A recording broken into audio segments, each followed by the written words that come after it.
થતી આતંકી પ્રવૃત્તિઓને નેસ્ત નાબૂદ કરવા તથા ભગવાન બુદ્ધે ચિંદેલા માર્ગે સમગ્ર વિધિમાં સત્ય, અહિંસા, પ્રેમની ભાવનાનો ફેલાવો કરવાના શુભ આશય સાથે તાઇવાન, ચાઇનાથી અમદાવાદ ખાતે પધારેલા સાઉથ એશિયાના કોઓર્ડિનેટર પૂજ્ય ભિક્ષુની ચુમેન અને આંધ્રપ્રદેશના બૌદ્ધ પીઠના પીઠાધિકારી પૂજ્ય બંદે અનાલિયુનું વિશાળ સંખ્યાના બૌદ્ધ ધર્મીઓએ ભાવભીનું સ્વાગત કર્યું હતું। અમદાવાદ નિકોલના જાણીતા ઉદ્યોગપતિ ગણપતભાઈ પરમારના નિવાસસ્થાને યોજાયેલી અંગત મુલાકાતમાં આ બંને મહાનુભાવોએ મહાત્મા ગાંધીના ગુજરાતમાં સત્ય, અહિંસા, પ્રેમનો સંદેશો અસરકારક રીતે ફેલાય તે માટેની રજૂઆત કરી હતી। આ મુલાકાત દરમિયાન ઉપસ્થિત અગ્રણી બૌદ્ધ ધર્મીઓને આ બંને મહાનુભાવોએ મંત્ર કાર્ડ્સ અને રક્ષા ધાગાની ભેટ આપી હતી, જે ખૂબ જ મહત્વની માનવામાં આવે છે। Oh, Gujarat visit, I think I have come to Gujarat many times. During the earthquake in Gujarat, I came 4 times. At Kutch? Yeah, Kutch. Bhuj. I fly to Bhuj. Yes, I fly to Bhuj 4 times.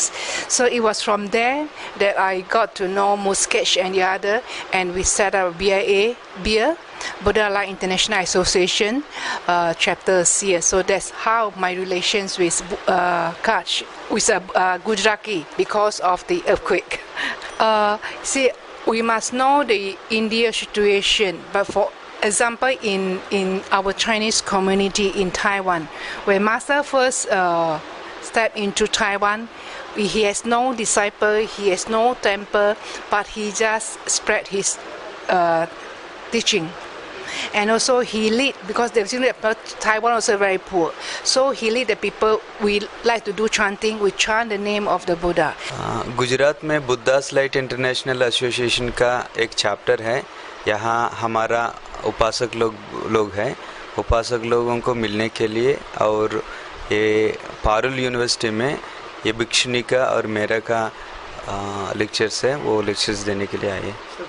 हम सोचते कि ये भारत देश आगे जाना है तो बौद्ध धर्म का ज़रूरत बहुत है, क्योंकि अभी ये भारतीय संविधान को देखे तो वो लक्ष्य क्या है कि समता, समानता, स्वतंत्रता और बंधुत्व है, और वो लक्ष्य को और वो बौद्ध धर्म आचरण को भी संबंध है।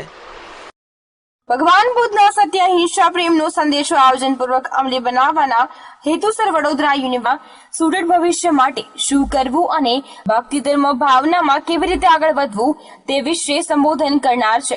કે ચાઇનાથી બે બુદ્ધિસ્ટ ભંતે આવી રહ્યા છે અને ગુજરાતના પ્રવાસે ગુજરાતમાં બુદ્ધિઝમના વિચારો ફલીભૂત થાય અને ગૌતમ બુદ્ધના જે વિચારો છે એ સમગ્ર ભારતમાં આતંકવાદ સામે શાંતિનો સંદેશ થઈને મહાત્મા ગાંધીની આ ધરતી છે અને શાંતિનો સંદેશો લઈને ચાઇનાથી આવેલા બંને બુદ્ધ ભિક્ષુ સંતોનું આજે અહીંયા ભંતેનું સ્વાગત થયું છે।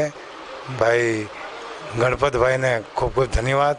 સાથે અમારા નટુભાઈ પંડ્યાજી જેઓ આશીર્વાદ સેવા ટ્રસ્ટ ચલાવે છે, એડી પરમાર સાહેબ જેઓ એડિસન કંપની સાથે આખું પરિવાર જોડાયેલું છે અને એ પરિવારના આજે ફર્સ્ટ રૂપે અમે લોકો અહીંયા એ બૌદ્ધ ભિક્ષુના ભંતેના ચાઇનાથી આવેલા મહારથીઓના જે દર્શન થઈને અમે લોકો ધન્યતા અનુભવીએ છીએ। આ પ્રસંગે ઉપસ્થિત રહેતા ઉદ્યોગપતિ ગણપતભાઈ પરમાર અને સામાજિક કાર્યકર નરેન્દ્ર શંખાલિયાએ પ્રસંગને અનુરૂપ સંભાષણ કર્યું હતું।